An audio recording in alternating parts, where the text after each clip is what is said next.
The Bogosity Podcast, early and ad-free. Become a subscriber at Patreon, Subscribestar, or Discord. Use the links at donate.bogosity.tv. Welcome to the Bogosity Podcast for the week of June 23, 2024. The podcast that knows whose shirt you wear.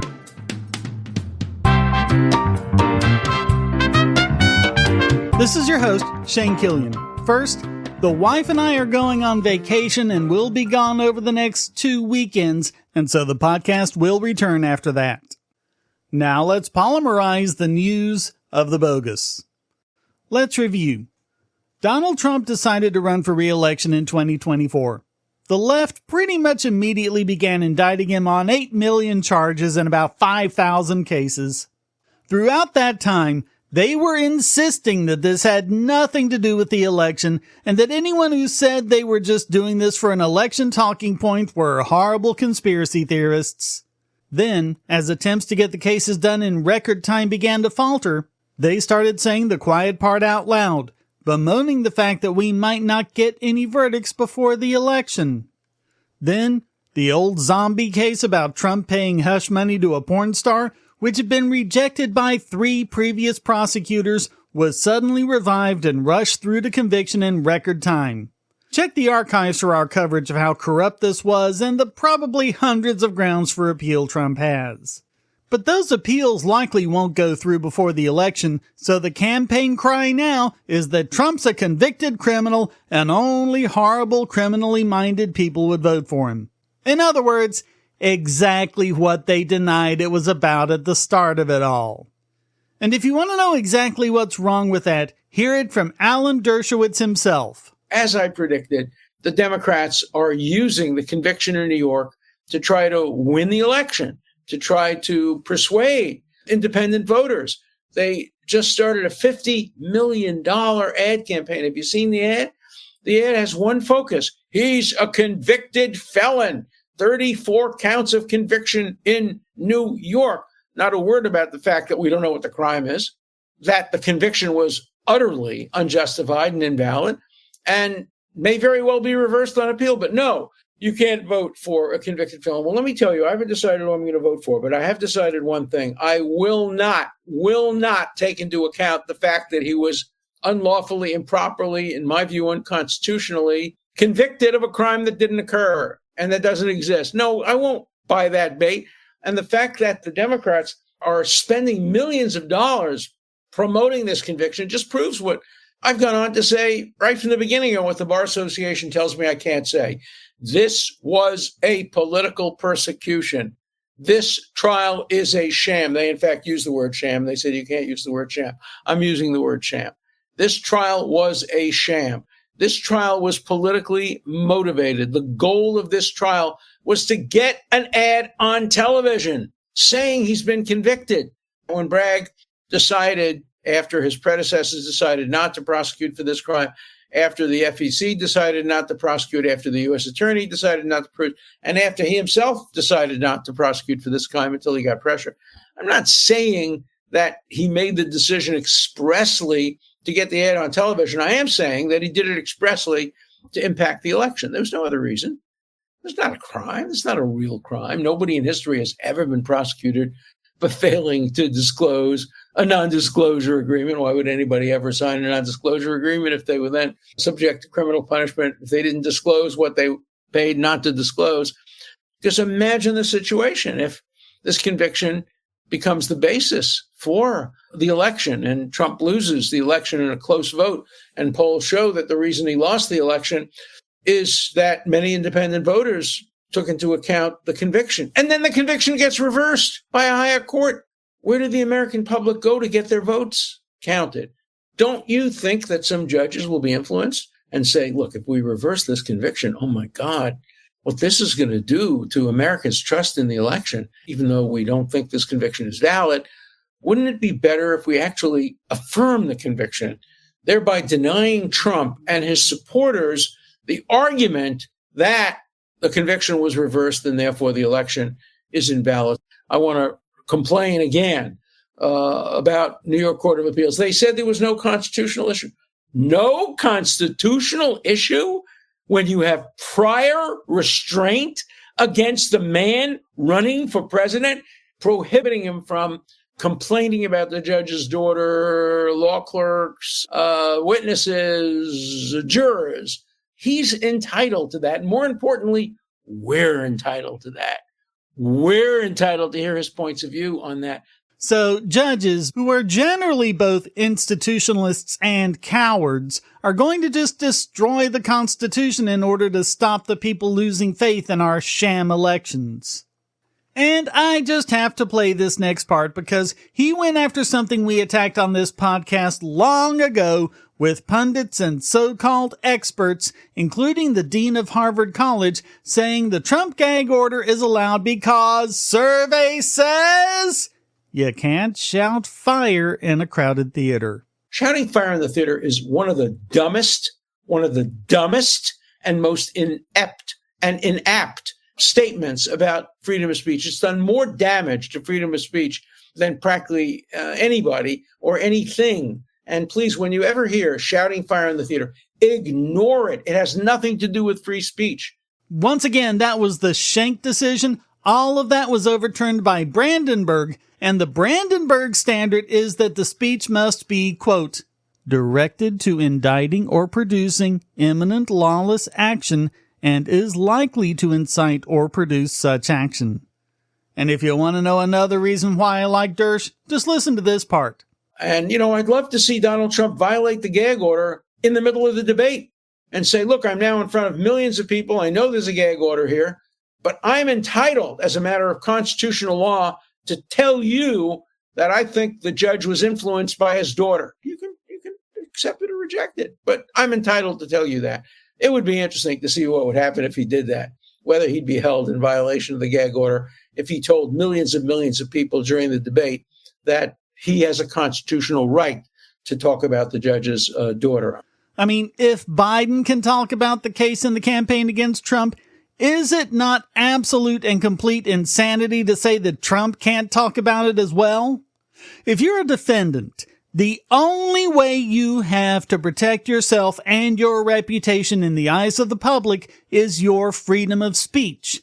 If they use all this Trump hatred as an excuse to take that away, then there'll be no limit to what prosecutors could do to you, even if they lose the case.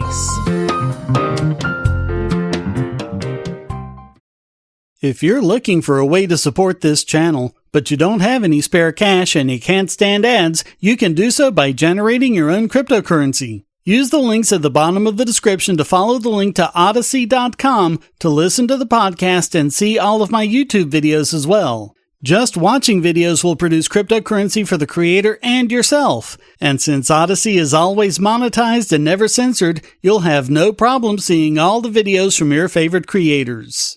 You can also use the library credits you create at Odyssey to tip creators and even purchase paid content. Earn library credits through various rewards, including daily view rewards and the number of shares and invites. And you can interact with creators in all sorts of ways, including like and dislike, comment, boost a post by supporting it, repost it, and share to other sites, all while earning crypto for the creator. Easily monetize yourself and your favorite creators using cryptocurrency, without advertising. Use the link below to visit this channel on Odyssey.com and see many of your other favorites there as well.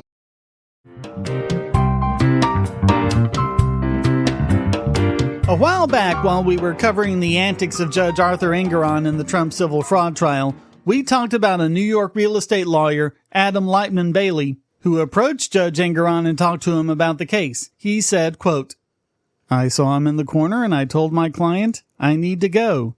And I walked over and we started talking. I wanted him to know what I think and why. I really want him to get it right. The court spokesman Al Baker denied it at the time, quote, no ex parte communication concerning this matter occurred between Justice Engoron and Mr. Bailey or any other person. The decision Judge Engoron issued on February 16 was his alone, was deeply considered, and was wholly uninfluenced by this individual. He's since walked that statement back. Go to a courthouse, any courthouse. See if you see any judges just walking around that you can go up and talk to. You won't. And that's by design. We don't want people just going up to judges and having ex parte conversations about this case and that. The news now is that the Trump team, still fighting the $500 million judgment, have filed for recusal on this basis. And if the judge recuses himself, it could result in the entire judgment being vacated. They filed. In this case, with no victims, no evidence of detrimental reliance, no loss of any kind to any business or consumer, and no harm to any public interest, this court imposed a disgorgement penalty in the unprecedented and unconstitutional sum of $464 million, awarded draconian injunctive relief that exceeds statutory authority, and sought to restrain President Trump's massive global real estate empire in the conduct of lawful business. This staggering final judgment ignores the appellate division, First Department's controlling decision in this very case, and violates the excessive fines and due process clauses of the United States and New York state constitutions. Now, allegations have surfaced revealing that this court may have engaged in actions fundamentally incompatible with the responsibilities attendant to donning the black robe and sitting in judgment. Specifically, this court has been publicly accused of engaging in prohibited communications regarding the merits of this case, in clear violation of the code and this court's solemn oath. Such conduct is antithetical to the role of a judge. Moreover, to learn that this court may well have disregarded basic ethical guidelines during the course of presiding over these notorious proceedings portends irreparable damage to the rule of law. In sum, this court appears to have proceeded not only in contravention of controlling law and the Constitution, but perhaps also contrary to the governing standards of judicial conduct. The court's own code of judicial conduct only allows such ex parte communications in the case of advice obtained from a disinterested expert and subsequently disclosed to the parties. Neither was the case here. Bailey has a notorious animus against Trump, having, unsuccessfully, brought several cases against him in the past, and not only were the parties not notified of this, it was explicitly denied that any such meeting ever took place. It doesn't even matter whether or not Engoron was actually swayed by Bailey, just the mere fact that it happened constitutes an appearance of impropriety that demands recusal. Quote, the court's statement that the judgment was wholly uninfluenced by this individual does nothing to mitigate the perception of impropriety created by the fact of the ex parte communication. The code does not carve out an exception for short conversations or communications this court subjectively or defensively deems insignificant. Rather, the code seeks to prevent a judge from acting in a way that would undermine the integrity of the proceedings and the judiciary more broadly. Thus, the test is not whether there is actual impropriety, but whether the circumstances would give the appearance of bias or be reasonably regarded as bias. The need to avoid any appearance of impropriety is particularly salient where, as here, this court is the sole fact finder. That appearance of impropriety is further exacerbated where this court imposed a baseless and excessive award of $464 million in disgorgement relief and punitive injunctive relief, including industry bars and prescriptions on obtaining loans. It is incumbent on this court, as an elected representative of the people of this state and this county, to recuse itself in light of the demonstrable appearance that it allowed itself to be influenced by and relied upon the biased opinions of an unelected non-party attorney who has previously sued President Trump multiple times. They're asking for Judge Engoron to recuse himself, or, in the alternative, to have an evidentiary hearing on the matter. Not that Engoron is going to do either one, but you have to preserve these things for appeal. Defense attorney Alina Habba said, quote, Justice Engoron's communications with attorney Adam Lightman Bailey regarding the merits of this case, however, directly violate that code and demonstrate that Judge Engoron cannot serve as a fair arbiter. It is clear that Judge Engoron should recuse himself immediately. And her fellow defense attorney Christopher Keese said, quote, the staggering $464 million judgment entered against President Trump in a case with no victims, no fraud, no loss, and no harm to any public or private interest has already imperiled public confidence in the integrity of the New York legal system. Now, serious allegations of prohibited communications between the judge and a third party are under active investigation by the Judicial Conduct Commission.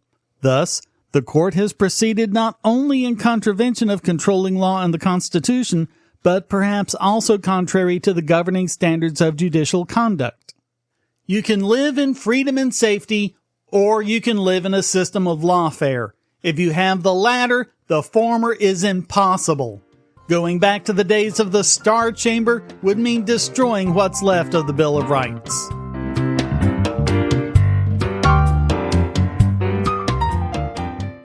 If you're on the Wi-Fi in a coffee shop or hotel, anyone on that network can get your traffic. Do you really trust all of those strangers? For that matter, do you really trust your ISP? A VPN can protect you from prying eyes, disguise your location, and even foil government censors. It's essential in this day and age, so go to vpn.bogosity.tv and you'll be taken to BoxPN. Starting at just $2.99 a month, you can get unlimited high-speed connections to VPN servers all over the world, and they don't log connections, so your privacy is assured. Traveling abroad, just VPN home, and don't worry about what those other governments are doing. Back at home, stop your ISP from traffic shaping and messing with the quality internet access you're paying good money for. You can connect from multiple machines at once, including your smartphone or tablet, and it supports all the secure standards, including OpenVPN and SSTP.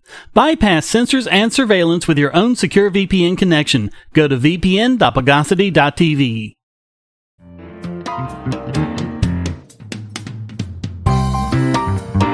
Thought experiment. You just found out that your local library had to take 500,000 books off its shelves at the demand of big publishers. How do you feel about that? On top of that, they're suing the library for damages. And then you stop and think. Say the average price of these books is $30. That's what the library paid when they bought the books to begin with. So that means the library is out $15 million, not counting what they're being sued for. Isn't this a major news story? Wouldn't you be outraged? Wouldn't groups all over the place be screaming about censorship, likening it to Nazi book burnings? Well, it's happening right now, only no one seems to be talking about it, or if they do, they're taking the publisher's side. Even though the only difference is that, in this case, the books are digital. Yes, we're talking about the Internet Archive's Open Library, and we've covered the legal issues in previous editions. But now, the IA has revealed that they've had to take down 500,000 books from the system. In an open letter, the IA wrote, "Our position is straightforward. We just want to let our library patrons borrow and read the books we own like any other library. We purchase and acquire books, yes, physical, paper books, and make them available for one person at a time to check out and read online. This work is important for readers and authors alike, as many younger and low-income readers can only read if books are free to borrow, and many authors' books will only be discovered or preserved through the work of librarians. We use industry-standard technology to prevent our books from being downloaded and redistributed, the same technology used by corporate publishers. But the publishers suing our library say we shouldn't be allowed to lend the books we own. They have forced us to remove more than 500,000 books from our library, and that's why we are appealing." The Open Library lends out books on a 1-to-1 owned-to-loaned ratio. If one person borrows a book, no one can borrow it again until that person checks it back in. The only exception to this was a 3-month period back in 2020 with the IA's emergency lending library that operated while libraries all over the country were shut down due to COVID. It's indistinguishable from how a traditional library works, but yet again, the big content cartels are saying it all suddenly becomes different when it's digital all of a sudden. Of course, we've covered in the past how much they hate traditional libraries as well and would shut them all down if they could. They've just been losing that battle. The IA has been publishing testimonials from people who have been negatively impacted by the loss of these books, from independent researchers to educators to charities to poor people in rural areas where no physical library is available. Not to mention people in countries where access to information is curtailed and books are censored.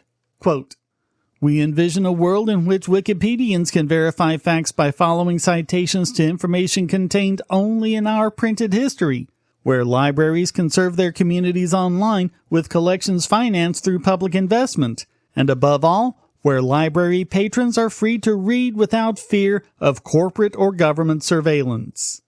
And, as usual, it's not just about the IA. Quote, "The potential repercussions of this lawsuit extend far beyond the Internet Archive. This is a fight for the presentation of all libraries and the fundamental right to access information, a cornerstone of any democratic society. We believe in the right of authors to benefit from their work, and we believe that libraries must be permitted to fulfill their mission of providing access to knowledge, regardless of whether it takes physical or digital form. Doing so upholds the principle that knowledge should be equally and equitably accessible to everyone, regardless of where they live or where they learn." If the publishers are successful here, don't think for 1 minute it won't be the camel's nose in the tent for them to go after every other library as well. If you go to the link in the show notes, you can sign the open letter yourself and share it on social media. Remember, the only constitutional justification for copyright is to promote the progress of science and useful arts. This actually inhibits that progress solely to enrich publishers. Capitalism is about buying and selling of private property. You buy something, it's yours. You buy a book, it's yours. A friend says, "Hey, is that a good book?" You say, "Sure, want to borrow it?" And you let him use it for a while. Pure 100% capitalism. Libraries are just this at scale. What's going on here is mercantilism and corporatism. It's literal Mussolini-style fascism and literal Soviet-style communism.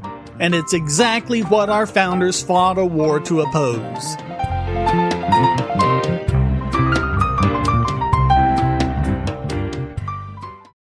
Do you have children, or nieces or nephews? Are you homeschooling, or just want to counter some of the socialist indoctrination most children get in school? If so, go to bogosity.tv/TuttleTwins, and you'll be taken to a website where you can get some great books for elementary-aged children.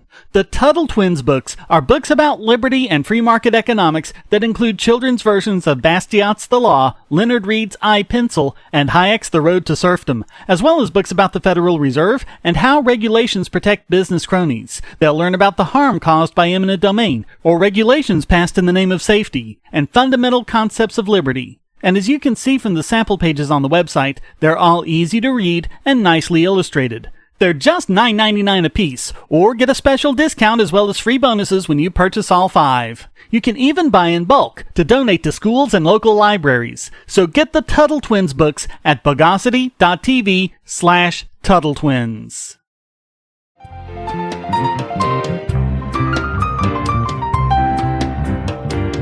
And now it's time to dechlorinate this week's biggest Bogon emitter.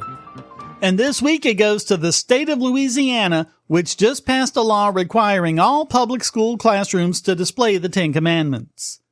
If I were a teacher in Louisiana, I'd put up the 10 Commandments, but they'd be the Bill of Rights. You know, the ones with that pesky First Amendment. The act, signed into law by Governor Jeff Landry, requires a poster-sized display in large, easily readable font. I'm thinking open dyslexic again. If they complain, I can just cite the ADA. The bill claims that this has nothing whatsoever to do with religion, which is an insult to either our intelligence or theirs, saying it's a foundational document of our state and national government. Yeah, except it isn't, is it? The Bill of Rights is, though.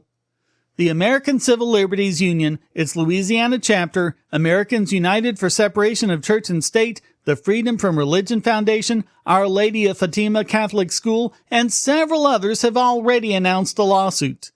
That should be easy. The Supreme Court already struck down just such a law in Stone v. Graham. That was about a Kentucky law that required the posting of a copy of the 10 Commandments on the wall of each public classroom in the state. It's basically the same law. And not even the fact that the signs were paid for with private funding could save them. So the only question here seems to be, How dumb are these lawmakers? Not to mention the fact that there are actually 3 different versions of the 10 Commandments: the Jewish version, the Catholic version, and the Protestant version. And even then, those have variations among them and among different translations of the Bible. But the law specifies one particular wording. So actually, even a good number of Christians are going to have cause to complain about it. Also, what's going to happen when the Church of Satan demands that Anton LaVey's 11 satanic rules of the earth be displayed alongside it? And when the Pastafarians demand posting of the 8 I'd really rather you didn't? It's really hard to make a joke about this because Landry and the others have made a big enough joke of themselves and their religion as it is. So all of that makes Louisiana this week's biggest Bogon emitter.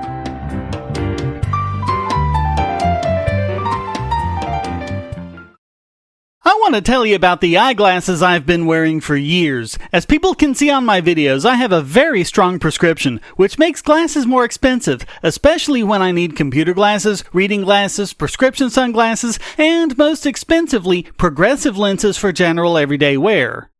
To save money while still getting quality glasses, I get them from Firmoo. In fact, I just got a pair of progressives with high-index aspherical lenses and a nice pair of frames my wife loves for just over $100. It would have been $500 to get them through my eye doctor.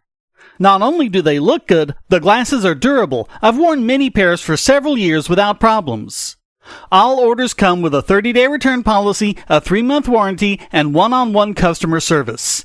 Go to Firmoo, that's FIRMOO.Bogosity.tv anytime you need quality glasses at a low price. Once again, that's Firmoo.Bogosity.tv.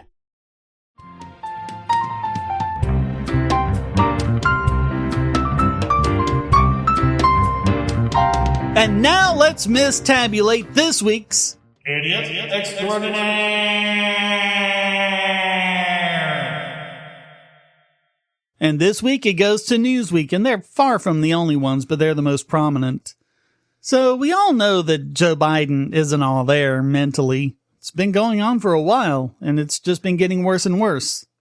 While the left and the news media keep gaslighting about it, with the latest being that all the videos are, quote, cheap fakes, with the election less than 5 months away, they have to deflect somehow.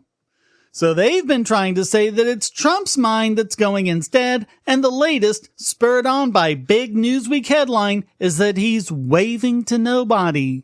They wrote, Trump stepped off an airplane and waved toward an apparent crowd. However, footage posted on X, formerly Twitter, by Margot Martin, his deputy director of communications, appeared to only show a car and a handful of people, according to critics. A handful of people isn't nobody. They showed a photo of Trump waving to the camera and said, quote, people on social media said that Trump was not waving at anyone. Newsweek could not ascertain whether or not the accusations that the former president is waving to nobody in this and other videos are true. Somebody's taking the picture, morons! What, do you think the pictures just appear out of the ether and they just happen to catch a pic of Donald Trump waving in their direction? He's waving to the photographer!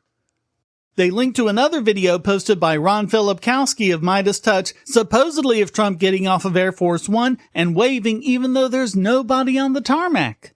But there's not nobody on the tarmac. He waves once, facing straight forward, and then he walks straight forward to someone holding open the door of his SUV, either a driver or a Secret Service official. That is clearly the person he was waving to. And all of the respondents on X Twitter don't seem to notice the guy. Instead, they imagine Trump being deluded that he's surrounded by crowds, even though he only waved in that one direction. One said, quote, how many videos are there of Donald Trump waving to absolutely nobody? But it's not absolutely nobody. There's a guy there. Do they not see the guy? Do they just not recognize individuals as people? Well, I guess these people are the help, so they're invisible to these spoiled brats. But they're clearly not to Trump. He waves at people. It's what he does. It's not even unusual. Lots of people do it. One thing I've noticed whenever I visited big cities under leftist control is nobody waves. Nobody even looks at you. Where I'm from, and where a lot of other people are from, people wave at strangers. They wave at everyone. It's called being friendly. I think it says everything about these leftist pundits and news media hawks that they don't seem to be able to grasp this concept. Sadly, Newsweek didn't do anything useful, like actually linking to all the videos, so it's hard to debunk specific ones, but there are a lot of ones where he waves to a small crowd, and people are saying that he thinks he sees a big crowd. Like what, you're not supposed to wave to small crowds? Philip Kowski also posted another one of Trump supposedly waving to nobody at Charlotte Motor Speedway, since he clearly had no supporters in the crowd. Even though, as I was trying to find this one, I saw the crowd give his plane a standing ovation as it flew over. And there were plenty of others where he was waving to enormous crowds at the speedway cheering for him. Newsweek even quotes Snopes as saying, quote, "It is unclear whether Trump was waving at people sitting in the grandstands at the venue or whether he was filming to create footage his team could later edit to make it look like he was waving to fans." Well, ever heard of this thing called Occam's razor? It's like they feel they need to counter observations of Biden's continuing mental decline by portraying mental decline in Trump that isn't at all evident. And in the process, all they're doing is confirming the very thing they're trying to deny. So all of that makes Newsweek this week's Idiot Extraordinaire.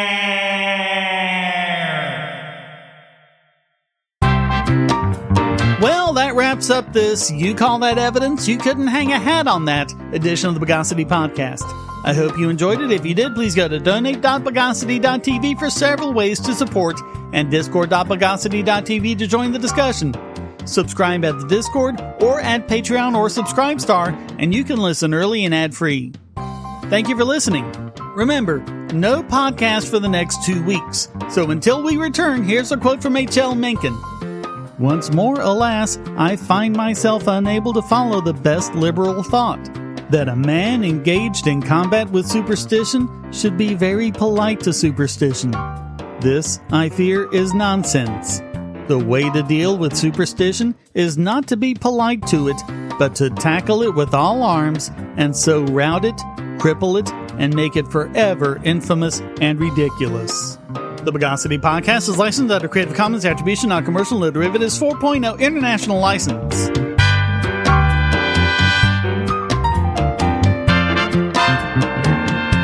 Bogosity.